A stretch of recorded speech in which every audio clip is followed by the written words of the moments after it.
everybody. Welcome to the show called CHOPZ. And I'm Kat, and I'll be talking all music and somewhat other related subjects and career paths.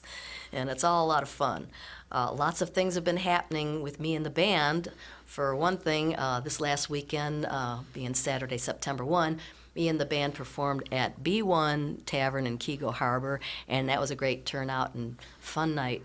And I'd like to thank all our friends for showing up, and everybody. It was all a great audience. And later on in the show, I'll show you a little part of that night. But for now, I'd like to get to the part of the show where I have guests on and creative people and artists. And, you know, we musicians, we find a way to make it all happen.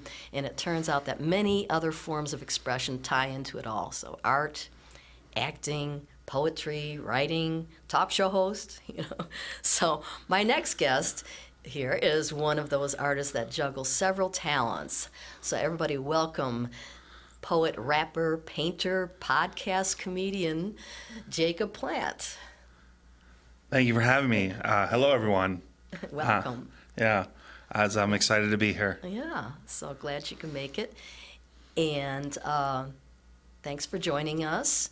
And so why don't you tell everybody how you would describe what you do? I threw out a few descriptions. Right Sure. there. I mean, my main focus right now is hip-hop music, while my other arts have kind of been, you know, taken second fiddle to, you know, my main driving motivation right now is and focus is the hip-hop. But, you know, I have a Bachelor of Arts in Theater from University of Detroit Mercy. Oh, okay. So I've been a professional actor actually since undergrad. I got cast in my first professional show while I was in a show in undergrad, and I had to balance like two shows at once. It was really hectic. Yeah. But it's a labor of love. I loved it. And then, you know, I went on to earn a Master of Science in Marketing because that was practical. Oh. But then I lost a marketing job when COVID hit due to COVID. So I said, you know, I'm going to do something I'm more passionate about. I earned a Master of Fine Arts in Creative Writing from Concordia University, St. Paul. Wow. And I got published. I got published in fiction and poetry. My first poetry publication was before I finished my MFA in creative writing. And it's kind of ironic. My MFA in creative writing was a fiction program, but I just love poetry so much that, I mean, we did have like one or two poetry classes. Mm-hmm. They're more like academic, but we still like wrote poetry in them. But so I'm an author. I have 5 books out now, available on Amazon and Barnes & Noble and other online retailers. 3 poetry and then 2 fiction.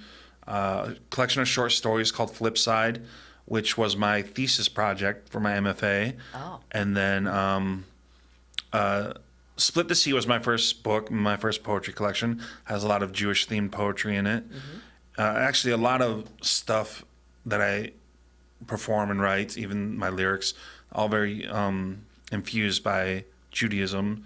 Okay. and my spirituality. And you know, I've been playing guitar since middle school. You know, ironically, I don't play the guitar in my musical performance. I do hip hop. I just rap over beats that I create. Oh, okay. And you know, I've garnered some local buzz with my hip hop music. I was featured in the Detroit Jewish News, the Hamtramck Review, internationally in Extra VA French in France. The whole article was in French. I had to use a Google Translate to figure out what they said about me. That's great. And then the Pit London may be interviewing me for an article in the UK. Nice. And so I just, you know, I've been going at it. Yeah. So is there any one thing, event, inspiration, or person that helped you on the creative path? I mean, it's quite a varied background right there. You know, it's weird. I'm like the black sheep in my family. I'm the youngest of 6, and nobody went into the arts except for my sister Sarah writes poetry, and I feel she's even more talented at poetry than I am. I hope she gets published soon. I don't know. She just writes, and she published a children's book, but you know, I hope she seeks publication with her poetry. It's fantastic. If I'm understanding the question correctly, what inspires me to do what I do? Was there who inspired you? What inspired you? What led you? I just love music, you know. I love performing, and you know, I guess I was just inspired by music. There wasn't any particular person or anything. Okay. Just something that sparked in you too. Yeah, I mean, I love being on stage from my acting and improv and stand-up comedy career. And, I'm very passionate about music, so being able to like kind of marry those two. Right. And, I do infuse some humor into my lyrics. When asked to describe my sound, I always say, think of Beastie Boys meets Run DMC meets Adam Sandler. Okay. So being able to do kind of like infuse those past passions that are kind of, like playing second fiddle now, and being able to infuse them into my music and just perform music. And I love hip hop. Although a lot of contemporary hip hop, I'm not a big fan of. They just talk about, how many hot girls they have, how much money they have, how much drugs they have. And Right. not only is that unoriginal, it's just boring. Yeah. So I feel like my hip hop is very unique and different. Oh, okay. Yeah. Okay.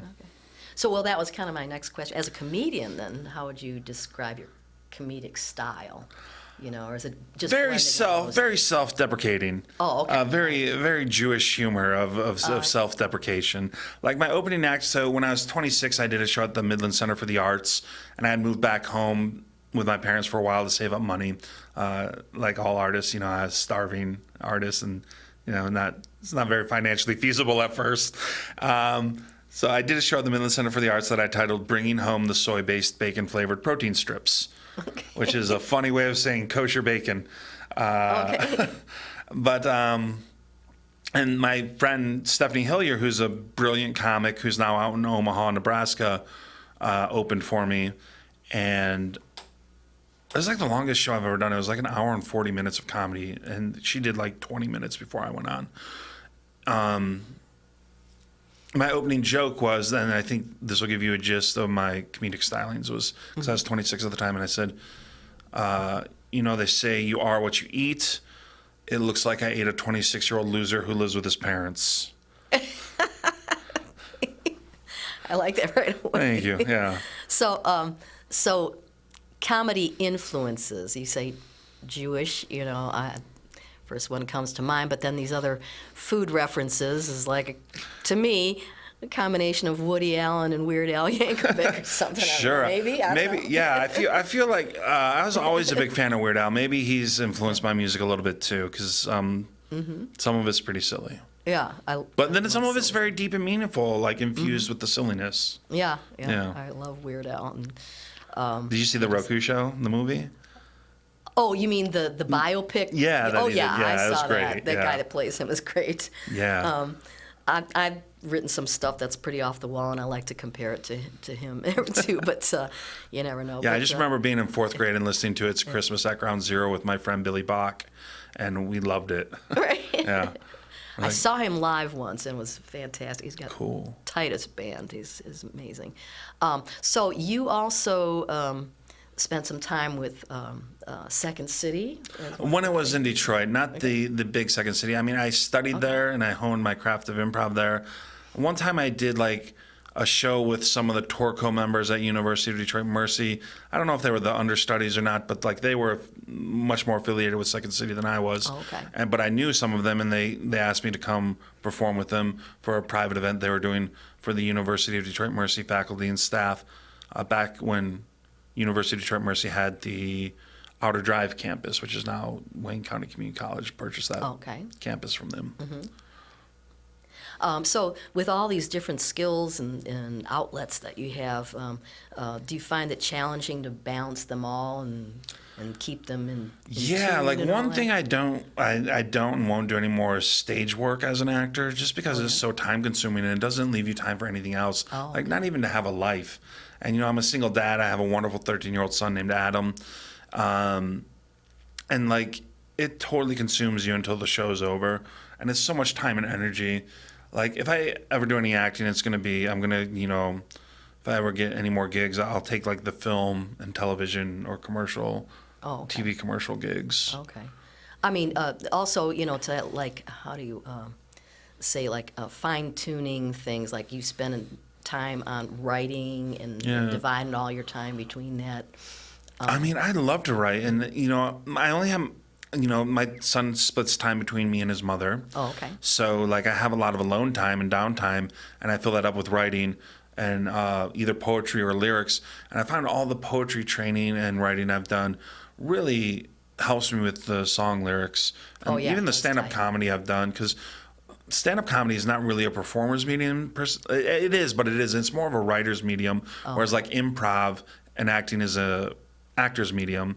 Because when you're doing stand-up comedy, you're writing your own material, and like the rule of thumb I learned from comedians and from Mark Ridley's Comedy Castle is that like let's say you write an hour of material, maybe 10 minutes of it will be like a material that you can use. Sure. Yeah. That's a lot with songwriting too. And Ernest Hemingway said 90% of what you write is, I'm not going to use that word on public access cable, but crap. And they'll beep that out anyway. the CRAP. I don't know. The real world word is like a worse word. Yeah, exactly. Oh, okay. Exactly. So, and he was a pretty good writer. So So Hemingway, he was. Yeah, he was all right. No, he was great. And so, I mean, if he said that, I think that's a good rule of thumb. Maybe. Well, absolutely. And same thing with songwriting. You'd have books and books and books of lyrics, and then something stands out. I have this weird thing when I write. Like, I need to have a pen and paper. Like, I just can't sit at the processor. Like, I'll go to the word processor after I write it and do my revisions. But there's something magical about being connected to your writing with your hand and a pen and paper. Right. There's just something about it that you can't reproduce with a computer and a word processor program. And you mentioned creative writing, and I took some creative writing as well, and that was one of the first things they said. Is to none of my professors ever told me that. I just feel that way. Pen to paper helps promote stream of consciousness. Oh, that's interesting. That's what they told me. I think they're right. Yeah, it does. Yeah. I still tend to be on a computer, but I still have books and books and books of lyrics. So I think there's something to be said for that. But speaking about education, you already touched on your educational background. Do you think that what you do was informed more by your education or just yourself, being inspired by yourself, or a combination of the two? I think it's a combination of the two, maybe like 40% education, 60% me. Okay. Because I got a theater degree and a writing degree, but neither of those degrees have anything to do with music, with the exception that, I was like in a musical and musical theater. Okay. I was in like one musical in college, The Robber Bridegroom.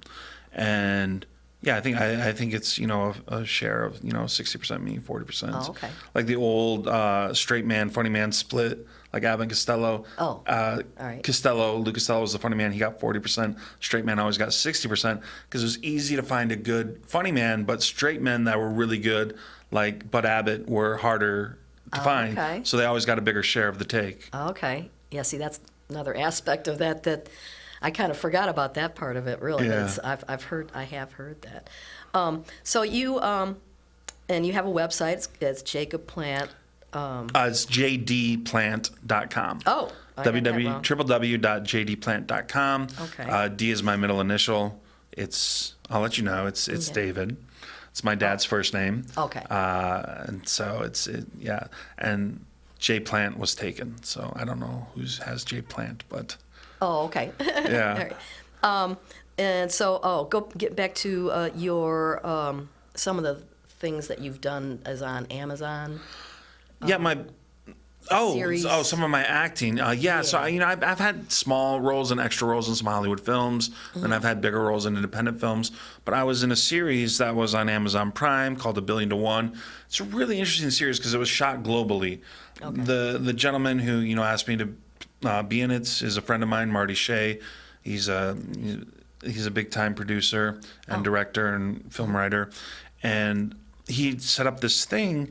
Where like he was is a company he had called Collab Feature, and he worked with directors across the globe, and they had this like special software they built to where they could collaborate with the script and everything in real time, and and everything they needed to do. So like the first scene of the first episode takes place in Greece. It's in Greek, but they have English subtitles, of course. And then I was in the Detroit scenes. Oh, okay. But I only had a 1 season run. It didn't get, but it is fun. Hey, you were on there. Yeah, Right. it's cool. It's you have to pay to watch now. It was free when it was first released, but now you have to purchase the episodes. So you already started talking about collaboration, and I was going to ask you if you collaborate. Are there any other ones where you join in with people for writing or? So I find writing with someone I tried to do that in undergrad with playwriting, but I think playwriting is like the hardest type of writing to do because you're telling a story and moving it forward strictly through dialogue. Whereas like if you're writing a short story or a novel, you have other techniques and devices at your and tools at your hand to push the story forward. And you get to use inner dialogue with the protagonist depending on what POV you're using. And so I haven't really collaborated writing wise. Plus, I would try it, but I really like writing in my voice, especially when it comes to lyric writing.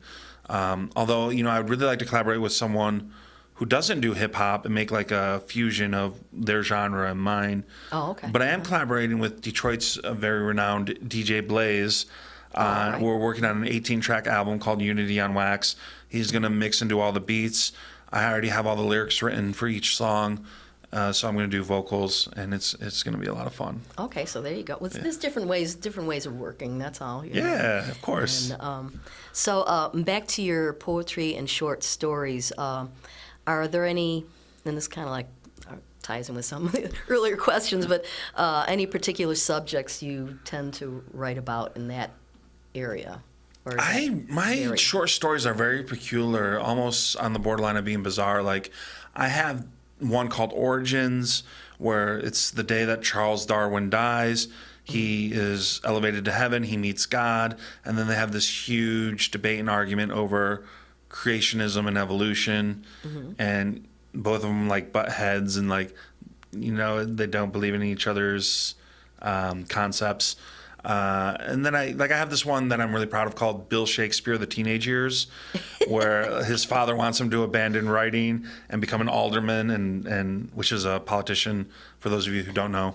And, because I think his name was John. John Shakespeare was an alderman. So he's like, he wants him to abandon writing and follow in his footsteps and take on the family tradition. Wait a minute. So this is about young Shakespeare. Yeah, I think he's like 12, 13, or 14 in the story. He's 13. He's either like 13 or 14 because it's called Bill Shakespeare, The Teenage Years. And this is fiction or based on? This is fiction. This is okay, all fiction. Like a what if. Sort of. Yeah, like a what if. All And right. He has this big argument with his dad. He shows him like Hamlet and all these other writings, and his dad rewrites them. He's like, that's horrible. That's garbage. You'll never make it. Like the ending line of the story is his dad saying, no one will ever have heard of William Shakespeare. Right. Yeah, right. Go drive a truck. Right. Something like that, yeah. Go drive a cart. Ironically, though, I feel that's something a lot of artists experience is like their parents wanting them to do something practical. I don't know anything about that. Neither do I, because my parents were very supportive. Oh, okay, you do? Okay. Actually, it's ironic. My parents were very supportive. They're like, we want you to be happy, do what you want. Good and for you. Yeah, I didn't really experience that. You can't do stand-up, you can't do music, you can't do acting. Like they were gung-ho about it. Well, that's very good. My folks didn't. They treated it like a secret, in the family for a long time. We don't know what she's doing. But it's definitely not music. She went to Colorado, but we don't know why. But later on they were proud, so you never know what's going to Well, I mean, I encountered people in my undergrad theater program who, like, their parents, wanted them to change their major to business. And, this one young lady, I think she eventually did that. And, so... Yeah. What are you gonna do with a theater degree? Well, I mean that's the thing, it's like you gotta be creative with your creative degree, I guess. To find out what you're gonna do. But so get back to your latest release. Just the title of it is very interesting. Flippy Dippy. Kosher pepperoni. The kosher pepperoni. What's that about again? Or maybe I could spit it to you a cappella. It's clean lyric. Okay. If you want to hear it. If that'll help explain what it is. Because it's not really doesn't have any one theme. It's just about. Okay. Yeah, it's like Okay, you ready? All right. Did you want to do a beatbox? Okay. Did you want to do a beatbox or no? I don't know. Okay, I'll just do a cappella. Okay. All right, I'm about to spit so hip. It's gonna be wicked sick. I used to live in Hamtramck. It's just my former location. And kicking funky tush rhymes is just my occupation. Tormented, starving artist is just my situation. But I'll make no hesitation to rock this super space nation with rhymes you won't hear on your radio station. Cause I'm the illest white boy since the dawn of creation. So sit back, Daddy Mac, and don't touch that dial. Cause everything I spit, it's gonna be freestyle. I bust mad rhymes like you don't know. I'm the crazy yid with the magma flow. I circumrhyme the globe like I was Magellan. I'm rapping harder than any 7-time felon. I'm a mic killer. My show is hotter than the Thriller in Manila. Don't ignore skills cause my skin is vanilla. I get silly, willy-nilly, lip syncing up on the mic like I was Milli Vanilli. I eat sauerkraut and pierogies and spam. I like to hop on pop with Sam I Am. And I'm about to bust loose with more rhymes than Dr. Seuss. Living large and in charge like I was a spruce goose. Cause I'm much like Oedipus Rex, the man with the complex. Screw this hex, who do I slay next with the super suplex? Like Superman to Lex while I'm feeling the effects of drinking this Bex on my BMX, digesting Tex-Mex, pawning Rolex like I was DMX, shopping at DOC for my sexy specs. Sushi is raw, and so is my style. If you don't like my flow, then you must be in denial. I avoid the Noid, read Sigmund Freud, jam to Pink Floyd, cause I'm the cheese to the burger, the French to the fry, and I'm dropping science like I was Bill Nye, the science guy. Cause it's my time to shine with my silly rhymes that make you feel sublime and make headlines in the New York Times. My flow is so hot it'll give you a fever, leave you with more growing pains than Michael Seaver. You better believe her that I get destructive like the Hindu god Shiva. Whoa, stop the clock. Super educated, I'm smarter than Spock. Never hesitated making your body rock. So hickory dickory dock, get down to the exchange and invest in my stock like Mr. Clean with that mop. Like a mystery I shop. I'm the cream of the crop with my hip and my hop. I'm like Duracell batteries. You can't top the copper top. Yes, yes, yes. Thank you. Well, first of all, I don't know how you do that without a beat. You just did it like. Sure. I just have it like the the. laws without a beat. I got you. I just have the acapella in my head because I've done so much at like parties and stuff like that. Like the kosher pepperoni is like really what started it off. I didn't have that. I don't know if I would have pursued it, but everyone was so like they loved it so much when I did it at like parties or events or functions or just with a friend on the street corner. Wow, that's very cool. That's Yeah. very cool. Then you started to talk about Oak Park Funk or Flippy Dippy. Yeah, so Flippy Dippy's the album. Oak Park Funk, my 13-year-old son did the beats for, and I just Oh, did all right. lyrics and vocals. Okay. And it's so there's this part in it where I do the shema, and I think he was so brilliant. He dropped out all the instrumental and brought up an acoustic guitar to emphasize the shema. I'm not sure if you're familiar with what the shema is. No. It's like it's the statement of faith in Judaism that like each denomination like does during service, and we say it 3 times a day. It's Shema Yisrael Hashem Elokeinu Hashem Echad. It means, "Hear, O Israel, the Lord is our God, the Lord is one." Okay. It's just like it's like if you were to say Judaism had a creed, that would be it. Okay. Yeah. Now, do I understand that you were raised Catholic, but? Yeah, I converted to Judaism in my 20s. Oh, okay. Yeah. Okay.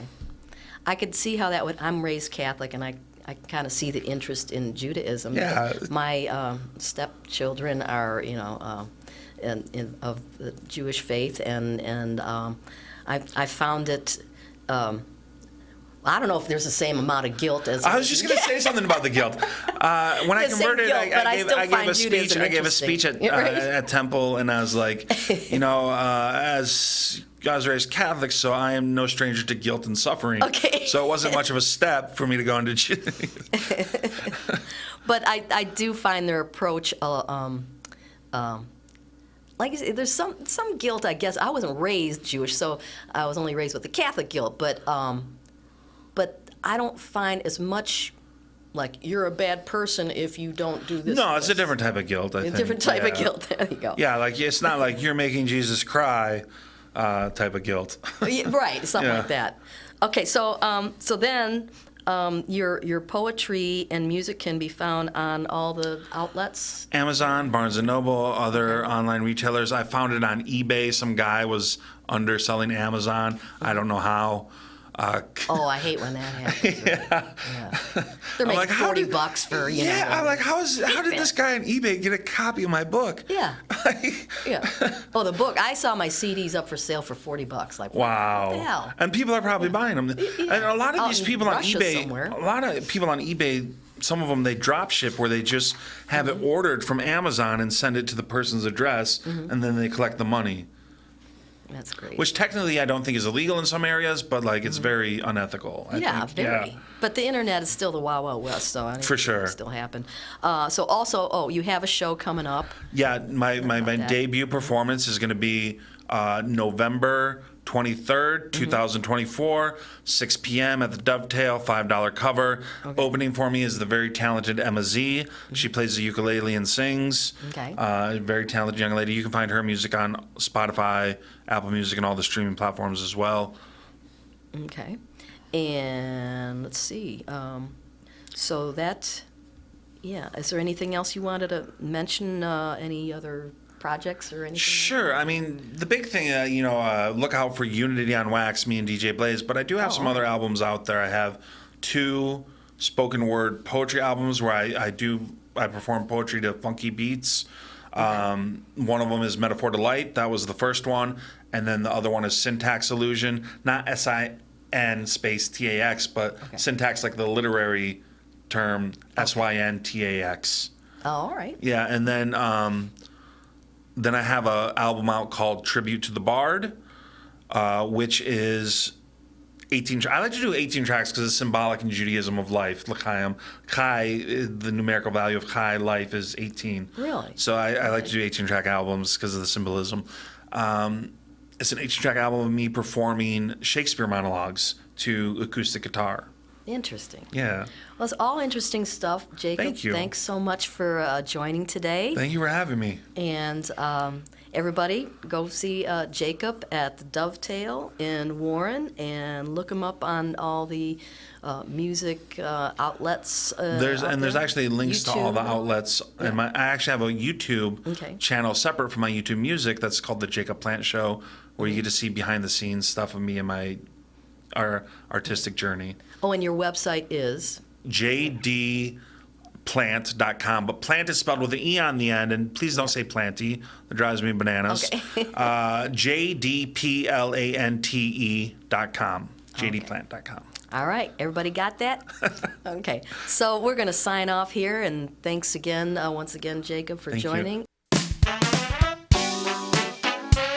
Hi, I'm back.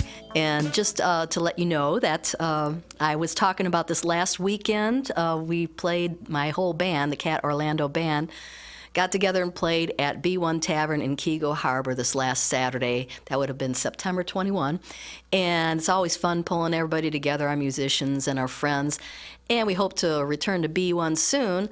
So this next clip I'm going to show you is just a little brief look at that night with the whole crowd and the band, because I still haven't put the band on here yet. So this clip will show you a little bit of us playing and just having a good old time this last Saturday night. So keep watching, and until then, I'll see you next time on CHOPZ on Bloomfield TV, cable, and YouTube channels. See you next time.